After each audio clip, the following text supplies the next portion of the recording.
जी अस्सलाम वालेकुम बच्चों। चलिए आज का जो रिमेनिंग लेक्चर था वो हम शुरू करते हैं। ठीक है, आज का जो टॉपिक है हमारे पास वो है हाई लेवल लैंग्वेज का।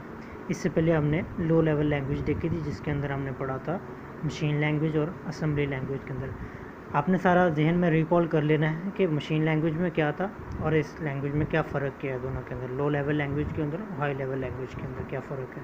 ठीक है, फर्स्ट पॉइंट देखते हैं हम हाई लेवल लैंग्वेज होती क्या है और वो कैसी होती है।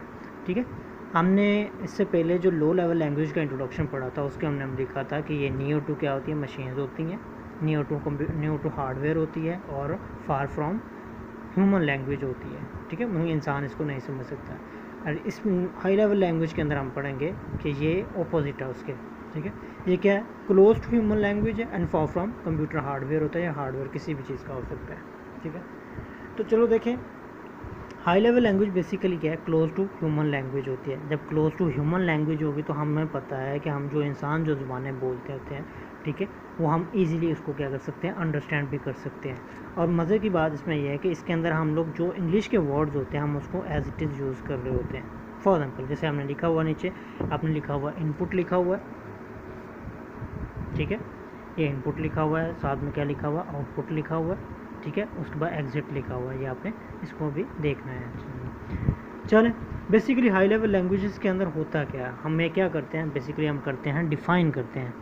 क्या करते हैं, डिफ़ाइन करते हैं क्या, सेट ऑफ रूल्स, कि हमने लिखना कैसे है, क्या क्या तरीक़ेकार हमने यूज़ कर रहे होते हैं फॉर राइटिंग द प्रोग्राम्स होते हैं। इसी को हम क्या कहते हैं, इसका डेफिनेशन क्या है, ये सिंटैक्स की ये डेफिनेशन है। ठीक है, हाई लेवल लैंग्वेज की बेसिकली तीन टाइप्स हैं। ठीक है, सबसे पहले टाइप में क्या लिखा हुआ, प्रोसीजरल। ठीक है, प्रोसीजरल को हम सीक्वेंशियल भी कहते हैं। क्या कहेंगे हम लोग, सीक्वेंशियल भी कहेंगे।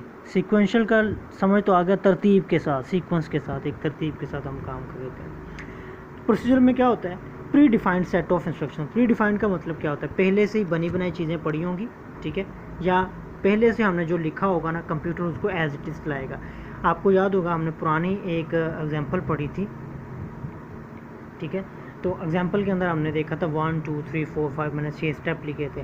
तो कंप्यूटर क्या करेगा, सबसे पहले पहला स्टेप यूज़ करेगा, फिर उसके बाद दूसरा, दूसरे बाद तीसरा, तीसरे के बाद चौथा। इसकी एग्जांपल अगर आप देख सो, आपको याद हो कि कैसेट, जो आप गाने वगैरह सॉन्ग वगैरह सुना करते थे पुराने ज़माने में, कैसेट हुआ करती थी, उसकी एक साइड पे 6 सॉन्ग होते थे, 6 सॉन्ग या 10 सॉन्ग जितने भी होते थे। तो आप सॉन्ग को कैसे यूज़ कर रहे होते हैं, एक सॉन्ग को सुना, ठीक है, देन दूसरा, फिर तीसरा, फिर चौथा, फिर पाँचवा, इस तरह करके आप लोग इसको क्या यूज़ कर रहे होते हैं। अदरवाइज़ क्या होता है, उसके बाद इसकी नई चीज़ जो आई, ठीक है, वो नेक्स्ट एग्जांपल दूंगा। तो अगर आपने तीसरा सॉन्ग सुनना होता तो आप क्या करते थे, उस रील को उतना घुमाया करते थे। ठीक हो गया, उस रील को उतना घुमा लेते होते थे। तो इसको हम लोग वैसे ही करेंगे, हम लोग जो सीक्वेंस के साथ हम काम करते हैं। Pre defined set of instructions होती हैं। ठीक है, एग्जीक्यूशन इन सेम सीक्वेंस, जिस सीक्वेंस में लिखा होता है। ठीक है, इसके अंदर होता क्या है कि आप कंप्यूटर जो प्रोग्रामर होता है वो लिखा उसमें लिखा क्या होता है कि कंप्यूटर ने करना क्या है और कैसे करना है, वो सब कुछ लिख के देते थे, what to do and how to do. इसके एग्जांपल देख लें, फोर्ट्रान है, बेसिक है, कोबोल है, पास्कल है। ठीक है, और भी आपके अंदर सी वाले भी देखेंगे इसके अंदर। ठीक है, इनको आपने रीड कर लेना है।